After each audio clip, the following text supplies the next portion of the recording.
Hi, I'm Tina Kapp-Kailea. I'm glad you found your way here because we got quite the conversation. I'm with Prosper Taruvinga, and I hope I pronounced it correctly, on the Online Prosperity Show. And we're going to unpack burnout, stories, conditioning in life, and how you can live more into your purpose, be more of who you are. And I hope I can go and walk alongside you when you're doing that journey. Thank you so much for having, and make sure that you share it and also subscribe to it.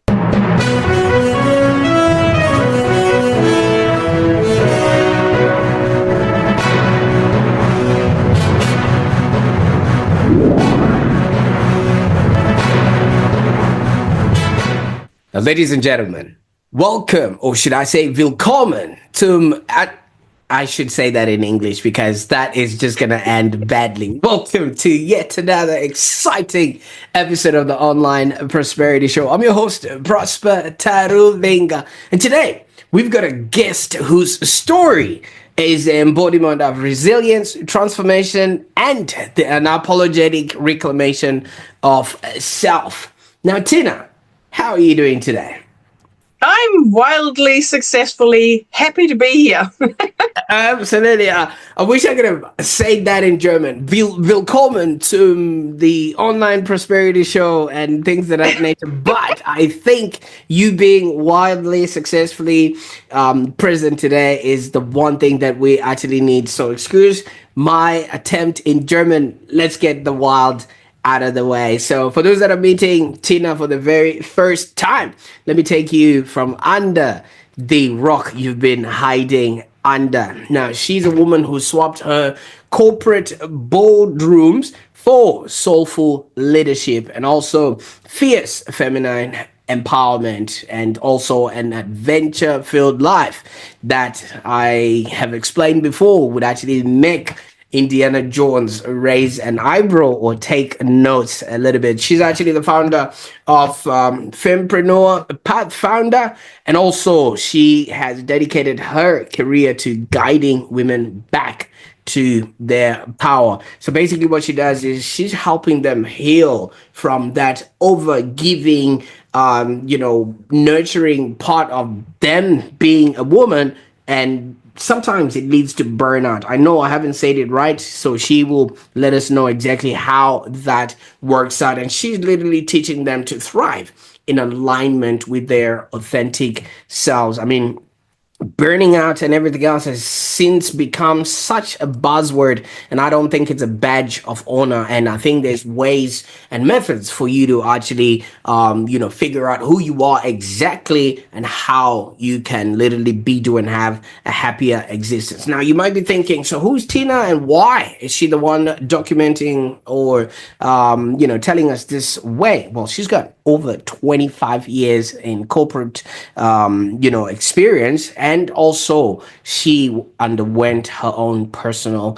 transformation. So her journey is a masterclass in turning pain into purpose. Okay, so not only did she manage to do that for herself, but she also wrote a book around that, which we're going to be talking about. It's called Corporate Rewilding. So when I saw the topic and the concept of this book, I thought it was going back into the wild, sitting on a zebra with a bone sticking on your nose and oodling, but that's not the kind of rewilding that she is talking about. She also hosts a podcast, and he's also an embodiment coach who happens to hold a black belt in Shito Rui Karate. So if anything else, she basically knows a thing or two about discipline and actually knowing, authentic forms of self-leadership. And while she's, out and about, she's also a beekeeper and has survived, a week on a remote, uninhabited island with her husband. Now, that's the story that actually brought her to this podcast, especially because some of us can't even stand a day or two with our spouses. But, can you imagine being in a remote island with your husband and still coming to tell the tale? So this is not your modern day heroine's journey. What I want you to know after this is we're going to be looking at Tina's journey from that corporate hustle to soulful leadership. We're also going to be looking at the hard lessons that she's learned in balancing ambition and femininity. We're also going to look at why her work has transformed the lives of countless women globally, and also everything else that has happened when she was trying to be a Kiwi, that has actually made her the person that she is. And so stick around so you can hear all these invisible lessons that will literally change how you approach business, balance, and also your personal growth, and everything else that comes along with it. Now, Tina, you heard me with my attempt to speak German. I failed. And I'm already butchering your introduction here. Why don't you just take me out of my misery before I actually burn out? Tell us a little bit about your journey, especially up until the part you arrived in New Zealand. Thank you. I don't think you have butchered anything. That was pretty spot on. And I love being here because it's when we share from the heart and tell the raw, authentic stories that we all have out in the open. That's what makes us human. That's how we resonate with our audience, because in this day and age, it's a fleeting moment on a social media platform, and AI has made it even more difficult to distinguish right from wrong. And AI as a tool, it's a fantastic thing, and we're going that direction. But no one can take away your essence. But therein lies what sparks my passion every day, because I see women and I feel them hiding. Because it's no longer, we're in a personality economy, where if I don't know who is behind someone's brand, I'm very inclined to actually entertain their content or buy their products, because I want to know what someone stands for, because I have certain things that I really stand for, that I'm in integrity with. Anything that goes against that, over the years, I have decided that's not me, and it's fine. So showing up authentically is my passion, because I have not been that way for 40 years, thereabouts. Because I used to be a shy, introverted child that was happy to blend in the background, and it was all from a conditioning that I experienced in childhood. And this chasing of not being good enough in life and in business was an uncomfortable thing, because I didn't know why I was doing things. And I think part of burnout is that resistance to be still. We've forgotten how to just take a moment and listen in with our body. And I get a lot of questions, what is an embodiment coach? I said, an embodiment coach is teaching people, and women in particular, how to be present within your body. And it needs safety, it needs stillness, because our body is constantly trying to tell us something. But we are very good at ignoring what our body is telling us. And that doesn't just go for food choices. I mean, if everyone overindulges over Christmas, I'm pretty sure you feel a bit sluggish a couple of days after, and doesn't need a rocket scientist to figure out why that is. But emotional stuff is the same thing, and we can have emotions that we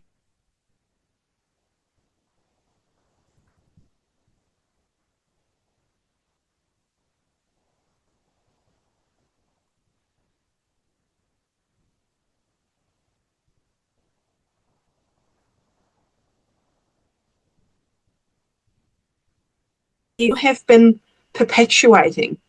And what are some of the stories that you have taken on from your society, from your family, from things you've observed, witnessed, things you've been told? But how many of these stories are actually you? And I mean, for me, it was, I guess, a journey of being a wild child, being too much, too loud, too vivacious. And I wanted to be and fit in. That was my biggest thing. So why I want to be fitting in and, doing all the things. There was something nagging inside of me, even as a young girl, to go, I'm different. Why am I different? Why can't I be like everyone else? So that was my first clue that I was meant to be doing something a little wilder than people that I grew up with. And even my own family looks at me like I'm the purple dog of the family, because I've done something most Germans from my village, I come from a rural place, won't do. They go on holiday, yes, but I was always adventurous. So when I had a chance to go and break away from what my life was looking at, or the trajectory, I decided it wasn't me. And I remember the discussion very vividly with my parents. How do you explain to your family that the place you were born into and the family and everything that you've known, including the language, that doesn't feel like home? And it wasn't until I got the chance to move to New Zealand and I stayed here for a year and a half before I traveled back that it hit me. I never quite fitted in there. I didn't know why, but I was meant to do things differently. And I'm a firm believer that every woman who gets onto this path of coming back to their truth, to their grounded interior, eventually has a bit of an inkling to say, oh, wow, this is not me. I actually wanted something different, but how did I end up here? And I think often that changes entire family dynamics and even cultural things, because someone says, nah, I'm doing things differently. I'm going to put a line in the sand. And from here on, for my generation as my legacy, I'm going to change how everyone has been perpetuating certain things.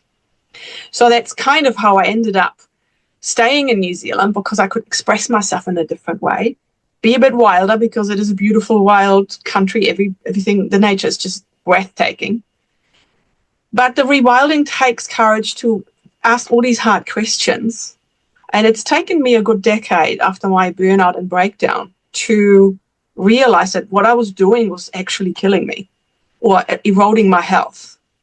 I ended up very slowly burning out, and it wasn't any particular thing because you adapt to it. And it wasn't until I started to get anxiety and depression, adrenal fatigue.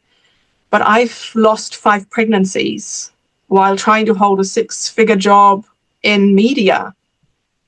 And I still didn't realize that that was trauma on my body, and that was grief. There was all these emotions. I just carried on until my body made the decision for me that, no, you're going to stop, which was complete breakdown and burnout. And in that process, I found that other women are on the same trajectory, and we somehow feel that's a natural thing to do when we do a career, when we rise to the top. You know, you have to harden up and suck it up, and the air gets thinner. You know, all these things society has coined for us. We're not designed for that.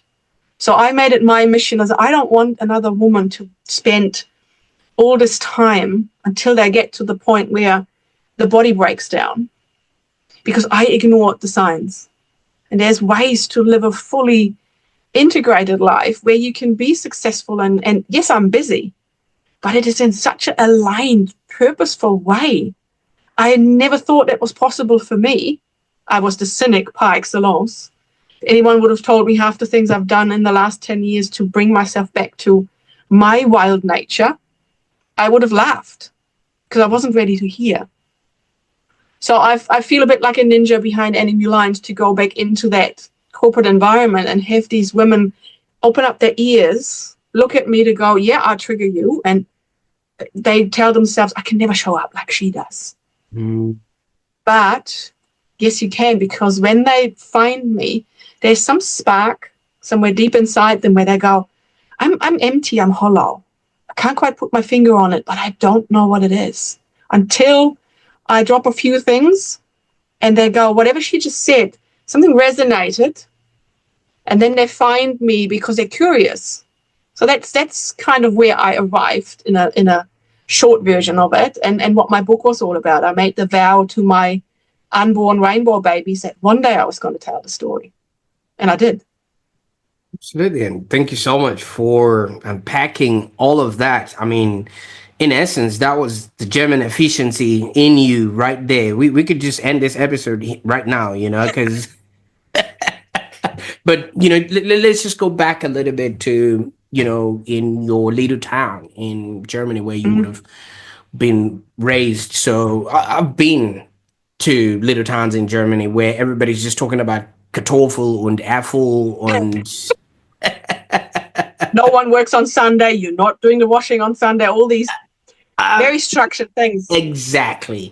And I didn't find myself fitting into that sort of setup. So I can only imagine. But if you're born in that, fish don't see the water that they swim in. Was it the same sentiment with other kids your age, or was it just a Tina thing that you were experiencing at that particular time? I think I have got two people that I'm still friends with to this day that I catch up with every time I go back that were the same, and one I sat next to in primary school.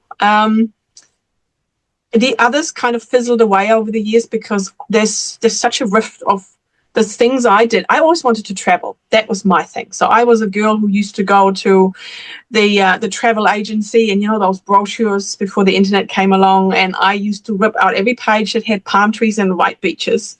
I plastered my entire wall with it, and I dreamed of Tahiti and Timbuktu and the Galapagos Islands, those faraway places where there was adventure. And my grandmother, being post-war with a husband in a gulag and children and the scarcity and all that sacrifice, she always said to me, you know what, close your eyes and then you will see how far you can make it. And it was a way of putting down, he said, oh, you and your fluff in your head, just, get on with it. That is so far out of reach. Don't entertain those thoughts. But it was there, and it was of books I read. And I remember one of my parents' friends bought me a ginormous seashells from the Maldives. And that I still have that with me. And I couldn't shake this adventurous thing. So I traveled a bit. And every time I went away from where I was going, and I wasn't going to Spain to, sit in Mallorca on the beach and drink sangria. It wasn't that kind of holiday. I realized that the world is such a fascinating place. Other cultures, off the beaten track. It does something inside of you where you learn intuitively how to be in the world. You judge situations better. You judge characters really well. And I think relying on your gut feeling is something that comes from travel and from putting yourself out of your comfort zone. And when I came back, I realized, and I think the blinkers went a little bit wider, to go, we are not the nucleus. My little village and what I know is not the be-all and end-all. And there's some people that never miss it. My sister has not done any of that sort of travel. She's quite happy being in my village, but that wasn't me. So I just spiraled from there, and I took on an apprenticeship. I went to business school. I wanted to be an artist. I wanted to be a graphic designer before computers came. And my mum said, you know what, there's no money in the arts. Do a proper job. Again, that Germanness.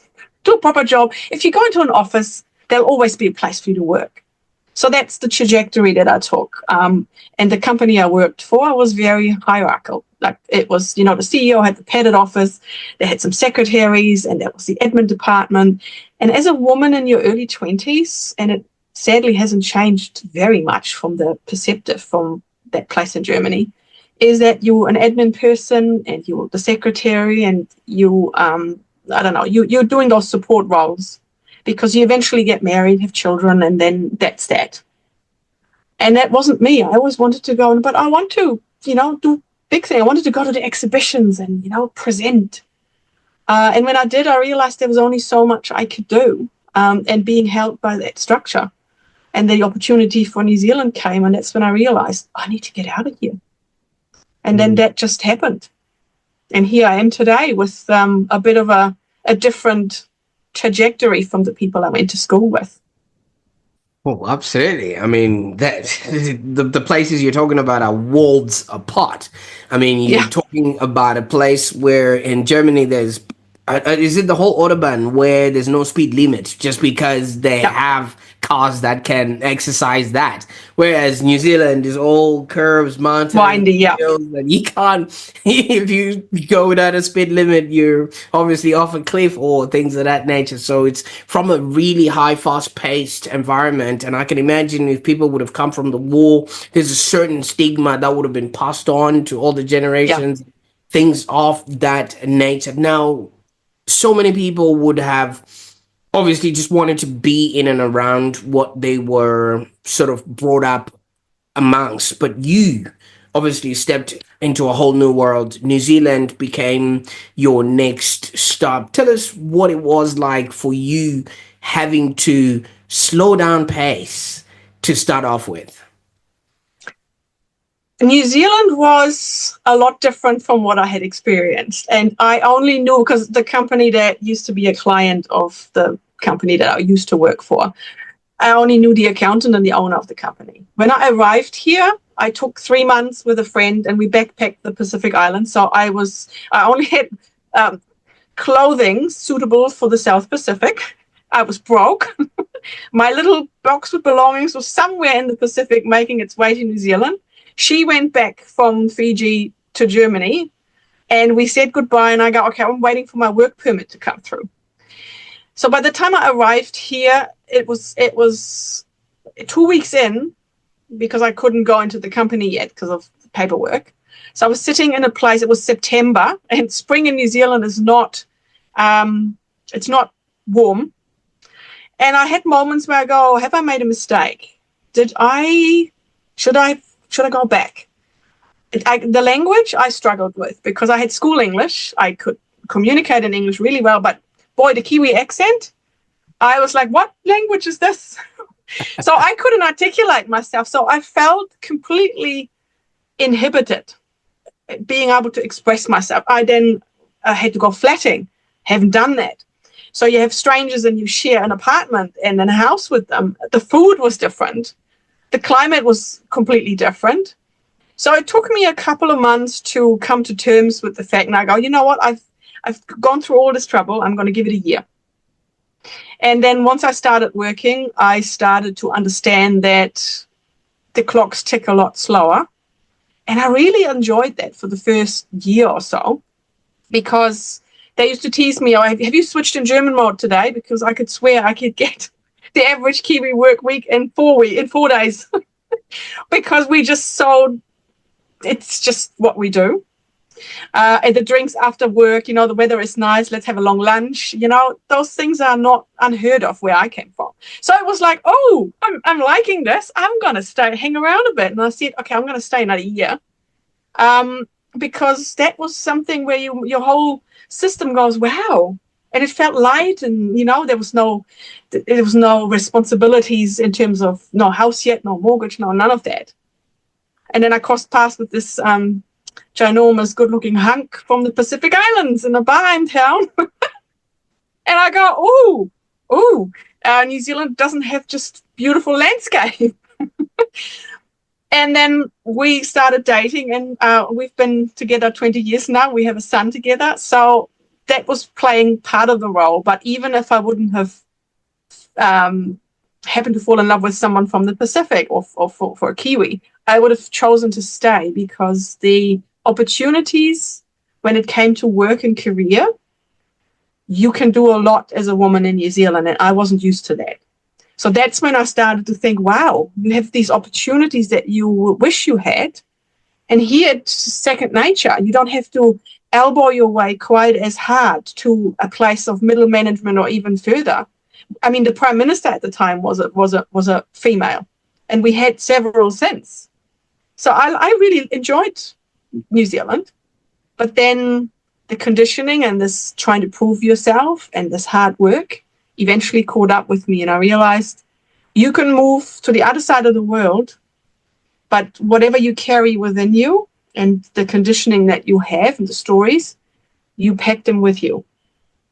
Just like the accent never fully leaves you, there are certain things that then start perpetuating. I didn't know any of this at the time, but I noticed the slow changes as I got into middle management and then in senior management later on.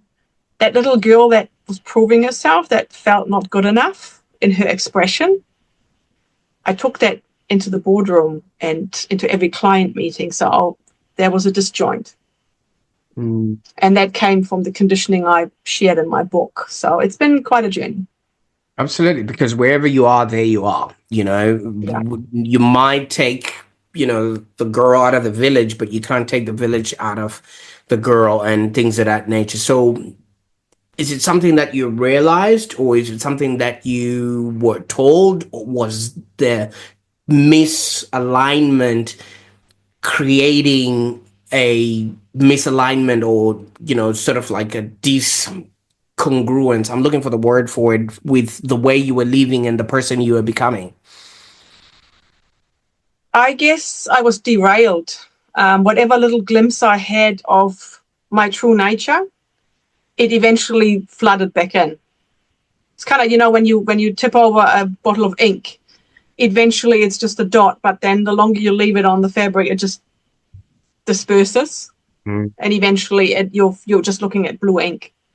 And I didn't know until quite a few years ago, when I was going through my journey, that I understood the patterning and making peace with some of the things, because it was things that was said to me as a child, but also what I've observed. Hard work, sacrifice. If you want to go somewhere, you have to work hard. You have to. There's a hint of martyrdom, and nothing comes easy. Life's not supposed to be easy. You have to knuckle down and work hard to get somewhere in life. And here in New Zealand, it felt not like that. And there was almost like a I don't compute. How? I could see it, I could feel it, and I lived into that for a while. But then my whole I guess brain was like, no, you need to, you have to have a spreadsheet, you have to have things organized, you do things in certain steps, and it took over. And I was successful at it because running a company as general manager has a lot of those elements. You've got budgets, you've got staff, everything is very rigid and structured and organized. But that was not who I really wanted to be. And that's another thing that I unpack, which is what a lot of women do when they go through my program. To go, oh, wow, I didn't realize. I never wanted to be a lawyer. But because my dad was a lawyer, my grandfather was a lawyer, there was no discussion. You're going to law school. And they actually went all along that trajectory, even successfully practicing it. It's not until they get to this burnout stage, to this, something is wrong. I've lost all joy. And then I speak with them and we unpack some of them. She goes, wow, I didn't realize I was living someone else's life. That takes courage to admit if you're at a certain age, because you think, well, I've sacrificed too much. I've come too far. I can't possibly change that. Yes, you can. And sometimes that is what brings you joy and happiness back. You're rewilding yourself. You're returning yourself to your natural state. And whatever that may look like can be an uncomfortable journey, but one that's worthwhile. You see, the thing is, and I really appreciate you bringing that up. You see, I don't know, maybe in Germany you guys didn't get to see that much of Hollywood, but Hollywood has these shows where, it starts off in kindergarten, then you go to high school, you get your first love, then you get your job, and, you get married, and then it's all together. You buy a house, get a promotion at work, get kids, maybe get fired or get a disease, and then you die. All of that is spread out in 35 minutes plus commercials. And that's the picture that people have about life, and they don't have any other different perspective or outlook. And not a lot of people have maybe traveled or uprooted themselves from where they have been, wherever they were born. They just maybe moved one street across, and that's the life that they're living. So society, school, everything is the same. They don't know any different. Now, obviously this creates a lot of burnout, and people don't quite realize that, we're now fully qualified for a world that no longer exists. All right. And a lot of people would relate to this, especially after sort of COVID. I know I'm putting a lot of things here, but how do you help people break free from something that has always been? By going really deep into subconscious. And I always joke, because I'm not necessarily love and light. I'm a bit more fire and brimstone, because it is usually in the subconscious, the stuff we don't want to look at. That's where we're most resistant to look. And I know this from my own experience, because, did I dig my heels in? When I, out of the sudden, why is this happening to me? And why does you look to the outside for answers? And one of my favorite quotes is, the only way out is in. And that's where the clarity comes from, to go, the skeletons in the closet, the trap door you look at, and you open the door and, people go, you have baggage in your relationship and other things. But it's always someone else's fault. And flipping the script on that has been my biggest pivot point, because my biggest question when I was miscarrying my pregnancies was, why is this keeping happening to me? Why me? Why is this happening again and again? Why me? The uncomfortable truth of all of this, when I started to unpack my lifestyle and had to change and heal my body and my spirit, my mind, my everything, was that by doing what I was doing for so long and ignoring the signs, I contributed to making my body unsafe for a pregnancy to carry through the full term. And that was a hard truth to swallow. Because when cortisol, and this is a whole, not a tangent, but stress is basically a whole lot of hormonal imbalances. And when cortisol is present, basically means that you're constantly running from an operating system that is expecting a tiger to jump out of the hedge and get you. And we never really come down from that. That's that fight or flight. And obviously for a pregnancy to carry through, you need the nurturing, you need to feel safe and all that. So I had to look at myself. There's no proof that this or that was the cause of it. But when you look at the research, and now in menopause, it's the same thing again, hormonal imbalances to try and look at stuff. That was my pivot point. I had to go, okay, well, if I want to make changes, I contribute. I was a willing participant in this career ladder that was more like a hamster wheel, but I was the one who trapped myself in it. No one else.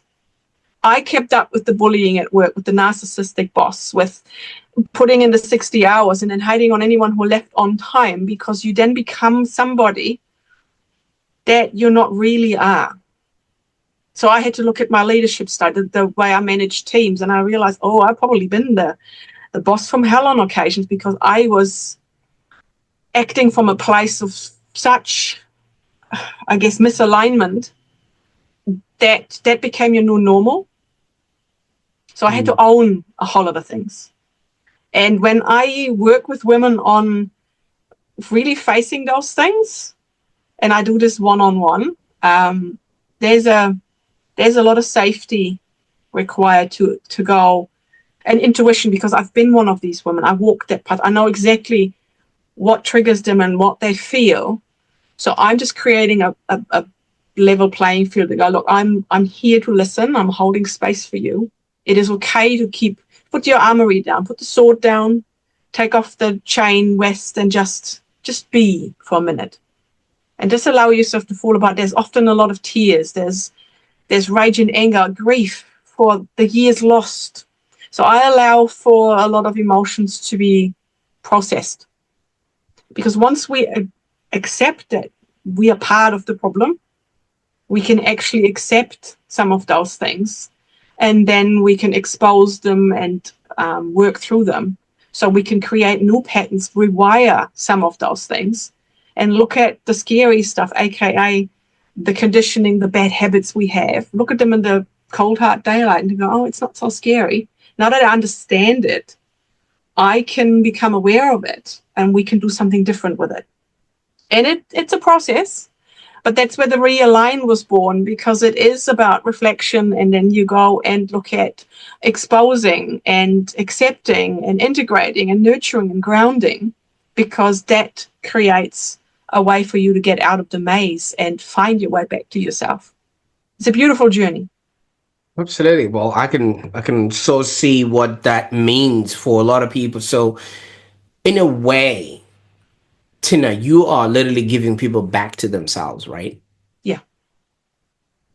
Because this is something that they've always had, but they had not had somebody literally showcasing to them that this is what is happening to them. Now, maybe you would understand this, obviously, considering where you are in New Zealand and things of that nature. I kind of feel like what you're taking people through is akin to a rite of passage, where in my culture, when you get to about 16 years of age as a boy or 13 as a girl, you're proverbially called in by the village elders, and then they sort of tap you on the shoulder, and then they say it's your turn to lead.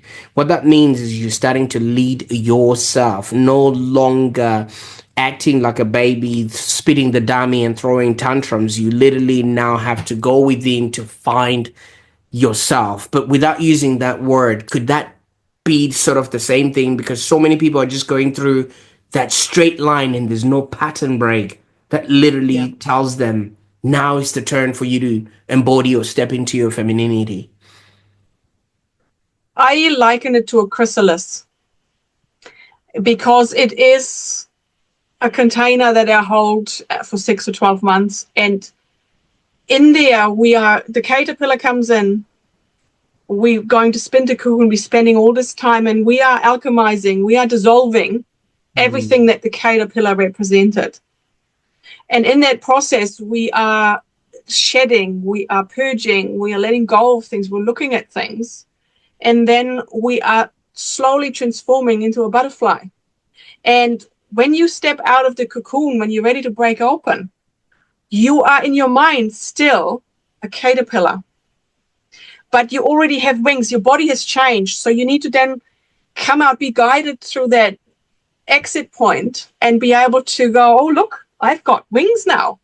Oh, they're still wet and they're drying. So you're slowly starting to expand them, let them dry until you can fly away and actually go, wow, I'm a butterfly now. That doesn't mean you forget that you ever were a caterpillar, but you've come back to what you really came here to be, because every caterpillar is on this planet to eventually become a butterfly. And however long that takes, it is the metamorphosis that you go through. And your subconscious gives you clues on what your true purpose is. And I always call myself wild, woo-woo, and wonderful, because I believe being spiritual and being in tune with whatever you subscribe to, it's not a religion-based thing. It's just there is a higher power and a higher plan, and whatever you coin that to be, we are here to bring our true selves into it, not copy the Joneses and, trying to do what everyone else does. Every so often you get the people who go, you know what? I'm not doing that. I'm going to break free from all of that. But you become a leader in your own right because your story has prepared you. You've gone through the crystal. You walked through the fire. I have earned and I wouldn't say the right, but it is that portal, that passage where I can sit on the other side of the fire and look at those women that I used to be one. And I go, come on, it's safe. I can guide you through the fire. If I can walk through it, I promise you, you can too. So we're all just here to walk each other home. And that takes the comparison away and the trying to compete with one another. Because as women in particular, we're actually wired to nurture. We give life. When our body nurtures a baby into this world without a handbook or a software upgrade or any of that, it's an intuitive process. So I think by trusting that we are good enough, that we inherently grounded and have a purpose, that comes through when we really going back to the beginnings to go, let's retrace our steps. When did that little girl, when did life take over? And life, as we, like you pointed it out with the movie, when did that movie reel got handed to us? Well, here's your role and that's what you're playing. Why can't you write your own script? Yes, it's not an easy process. It's uncomfortable for a lot of them. But quite often it is us acting a certain way or following a certain path because we're trying to not make it uncomfortable for those around us. Because they're the ones that go, oh, why is she doing something different? We're all like this. Like, there's a lot of people who have the first child in the family who goes to university. No, none of us did that. There's always those trailblazers, those black sheep, whatever you want to call it. I like the word rainbow unicorn. But there's always somebody in a lineage that eventually comes to point, no more. I'm going to just change tack. And I'm now living in New Zealand, have a Tongan husband, and my son has lineage from the Pacific, from Europe. I mean, sometimes it's mind-blowing when you look at their children. I don't know who he will be married if he has children. I mean, there's so many different cultures. It's a beautiful thing. And I think we sometimes forget that we are allowed. We don't have to have everything figured out.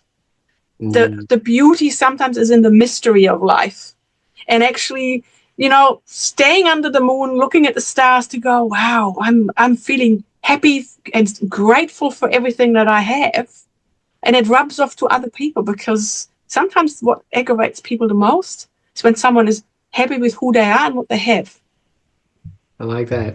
I like that And a I think it's lot. good to remind ourselves. Ich habe alles vergessen, Tina. Ich habe alles vergessen. But what I like about all the things that you're saying, Tina, is I think we're here to live, to learn, and to contribute. All of these other things that we're putting upon ourselves literally have no recourse. I mean, yes, they do help us pay a mortgage, but sometimes most of these things that we hang on to literally no longer serve us Yeah. towards the journey that we're going towards. I'm going to speak with utmost love and respect with recourse to in 2020 being in Melbourne. We were one of the most locked down cities in the whole entire world. So we literally would have written the book as to how people actually can survive with not a lot around, you know. But if you really look at it, most of the things, the jobs, the attributes that we hold near and dear to us, we're not needed in that whole 2 years that we were under lockdown. And it's pretty much when they say things are open, that's when people start running around and start pushing papers that nobody needed for 2 years. I think at a human level and at a core level, if something was deemed non-essential, shouldn't people really be asking, why am I still doing this? Yeah. I think it was actually a gift to humanity in some degree. And I'm not discounting what we've gone through and people who passed away during that. But I think stripping away the mundane to really having that time to pause where there's less distraction. It wasn't comfortable for a lot of people, and there was relationships falling apart, marriages falling apart, whole lives being turned upside down. But there's a pivot point in there, and I learned through my upheaval that whatever happens, sometimes it happens for us. And it's not comfortable, but there is a silver lining. And if I look at my trajectory and what I've gone through and what I've written about, I wouldn't be here today doing what I do, showing up the way I am, without having gone through that. And you make peace even with the narcissistic boss I talked about. Things like that. When you understand that these people don't hold charge anymore, you're not reacting to it in an emotional way, you make peace with it. That's when you know you're ready to speak about it. So it's the same when I do a lot of speaking. So when you're on stage and I speak about the babies I lost in that process, it is a sad part of my life, but I can share it in a way because it comes from a point that I healed, and I'm ready to speak and share because that is my story. There is people having other stories, but because I'm being so honest and open about it, I can't withhold that part, because a lot of people have anxiety and depression and adrenal fatigue, but the actual body breakdown, in my case, losing pregnancies, that needed to be told to actually get them to realize the magnitude and the cost that they potentially staring at if they continue to do what they do out of alignment and against their integrity. And we're in a woman's body. I mean, no matter what you look at, we're in a female body. The female body is not designed to go, go, go. And if I go a little bit into the spiritual part, man, the masculine energy, regardless of gender, is aligned with the sun. It rises in the morning, it does its course, and it sets in the evening. Men can tend to be able to repeat day after day after day without feeling necessarily out of sorts. A woman, as most men in the audience will subscribe to, we're up and down here and everywhere because we're 28 different days, because we have a cycle. And we're being told that we should perform like men and just do the same thing day out, day in, day out. Our energy is not the same. That was the biggest breakthrough for me to see and integrate that into my business. I have days where I could talk all day, do all the content and all the lives and stories. But then there's days when I'm in my cycle to go, oh, I just want to hide under a rock and eat chocolate. I don't want to show up to anyone. I just want to be keeping inwards. So there's a lot of sort of old things that if you look into any nature-based society that live with the seasons and with the moon cycles, they haven't forgotten that we are one with nature. No matter how many lights and how many urban sprawl areas we live in, we're still humans and we're still part of a bigger system. So that for me brings me into alignment with nature. So I spend time bare feet in the grass. I do sauna at night under the stars. I dig my toes into the sand. I swim in the ocean. I think that's part of the rewilding. To going back to the natural state also means take time, walk in the forest. I mean, it's crazy to think that in Japan they prescribe forest bathing. That to me is like, how do you need a prescription for someone to tell you you're going to be lying on a bench in the forest and just absorb the natural environment? I don't think I could survive without doing that naturally. So that has shown how much humanity has come away from us as being human and part of nature. Which is why we managed to, I know this is a slight tangent, but this is how we managed to get our planet to where it is today, because we think we're different from that environment. Yep. So I think the rewilding is a holistic part of looking at all elements, but what does make you whole as a human, as a woman? And it's embracing some of those things that society has deemed inappropriate or uncomfortable and inconvenient, because we're meant to perform. But we're not here just to perform. We're also here to be, which is what my bees taught me. I love that a lot. So there's so many to unpack from that. And, for those that are watching, thank you so much. This is a time when I encourage you to really subscribe to the show, because so much has been spoken, and, there's just so much to unpack from that. And I'm just going to take you back to the part where you mentioned, the masculine and the feminine sort of energies and how it sort of corresponds to the sun and things of that nature. We also have something like that within my culture, whereas we were actually taught as little boys that the woman's cycle and everything else that happens, since we're coming from a farming sort of background, is akin to the seasons of the year. Okay, so there's a farming season, there's a harvesting season, and then there's the burning season, and then there's the part where you get to sleep on the couch. So you need to know what season you're in, because you can't obviously with love and respect plant seeds during the time when they probably would drown or they could dry.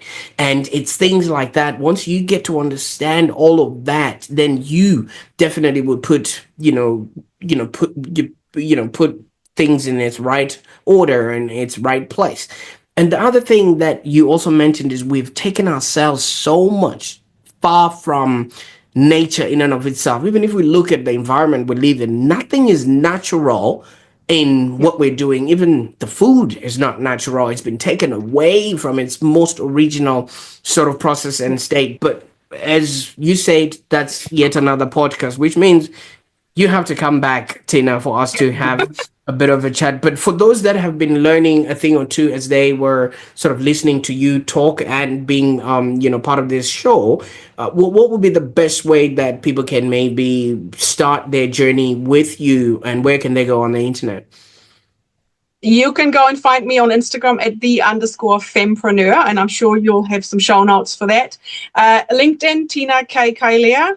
And the FemmepreneurPathfinder.com website.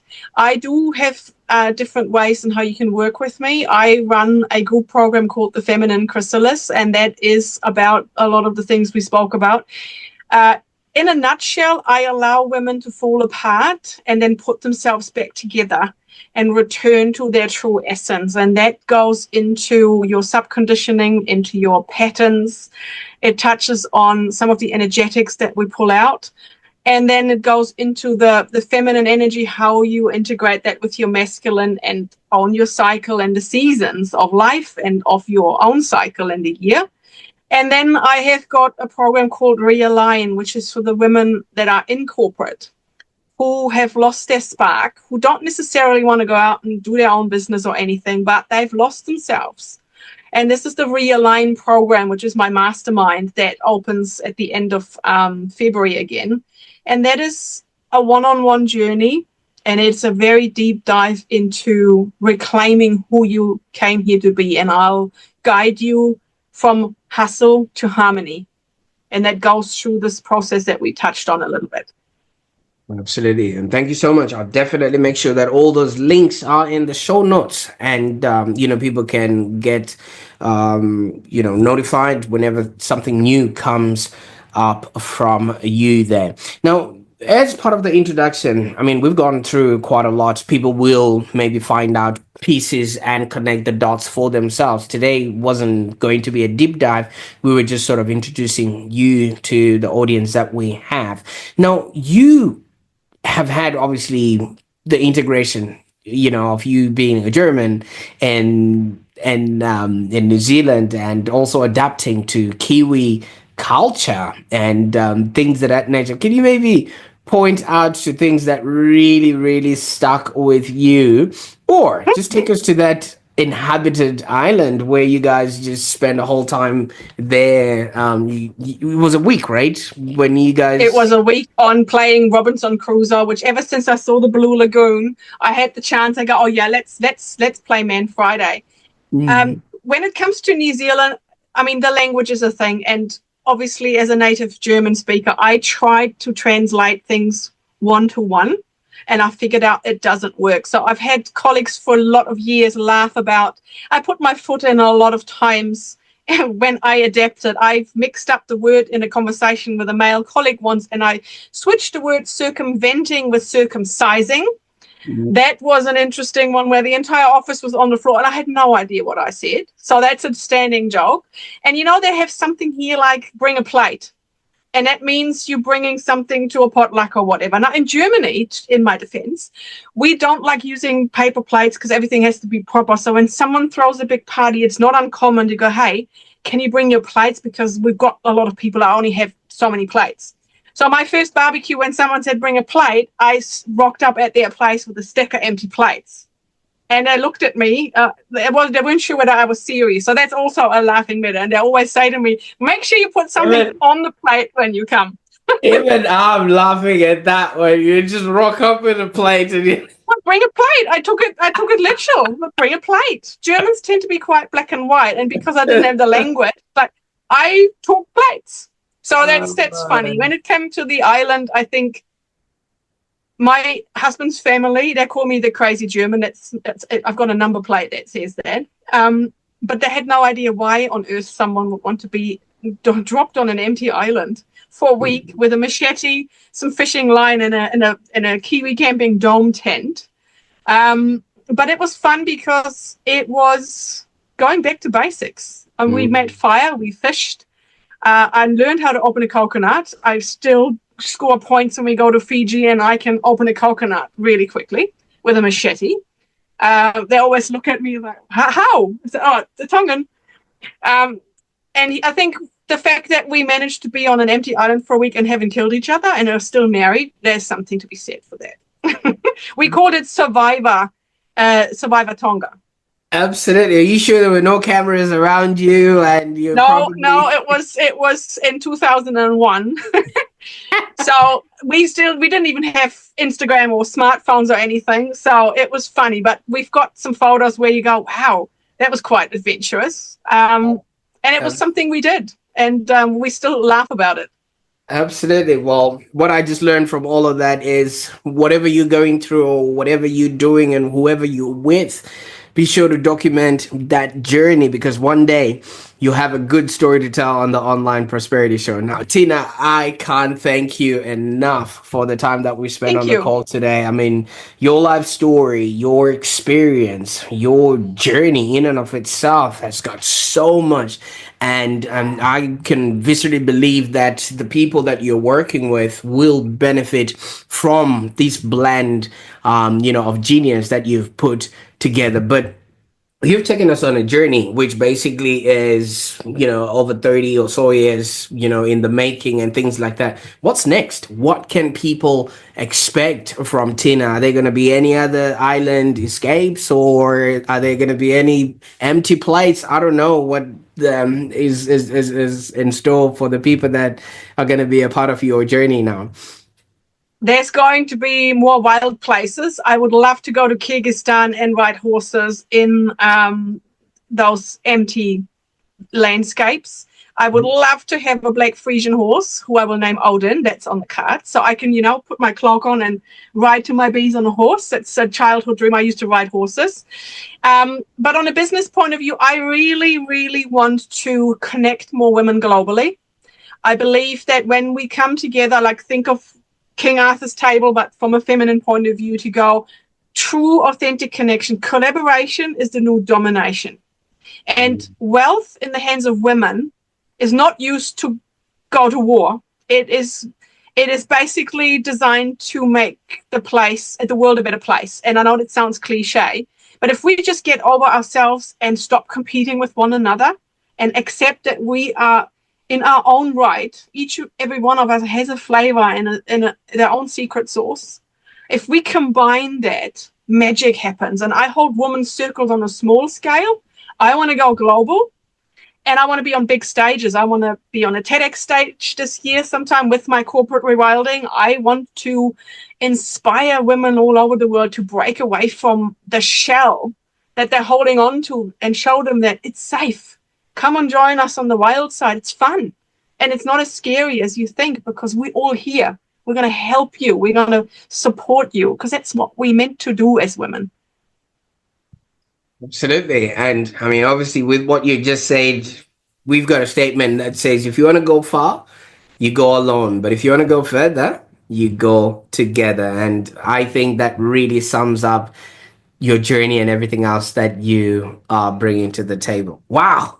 What a conversation. I mean, Tina I has enjoyed it. Thank you. it has shown us that obviously reclaiming your power isn't just about success, it's about alignment, joy, and unapologetically living your truth. And if this episode has resonated with you, I encourage you to actually re-watch it, because sometimes when you're watching an episode, you just want to see what the end is going to look like. But when you rewatch it, you now, with pen in hand and notepad on the ground, you can take notes and really learn from Tina's story, because her experiences and everything she shared today could literally change the course of your life and prevent you from maybe a burnout waiting to happen. And if you think you've gotten all that you can from this particular episode, I encourage you to share this episode with somebody who might need that extra nudge towards stepping into their power. I mean, some people might not realize that they're walking through, the valley that's a shadow of their own demise, but with the help of other people that have been there, done that, and even spend a week or so in a deserted island, they might learn a thing or two about survival and how to actually be, do, and have a happier existence. And if somebody shared this video with you, thank them. And while you're at it, why don't you subscribe to the Online Prosperity Show, where you will be learning more and being exposed to, experts like Tina that would inspire, challenge, and elevate you on your entrepreneurial journey. Until next time, I want you to remember that the path to prosperity begins with a single step. It could just be a flight from where you were born to a deserted island. Let's make it count. Bye for now.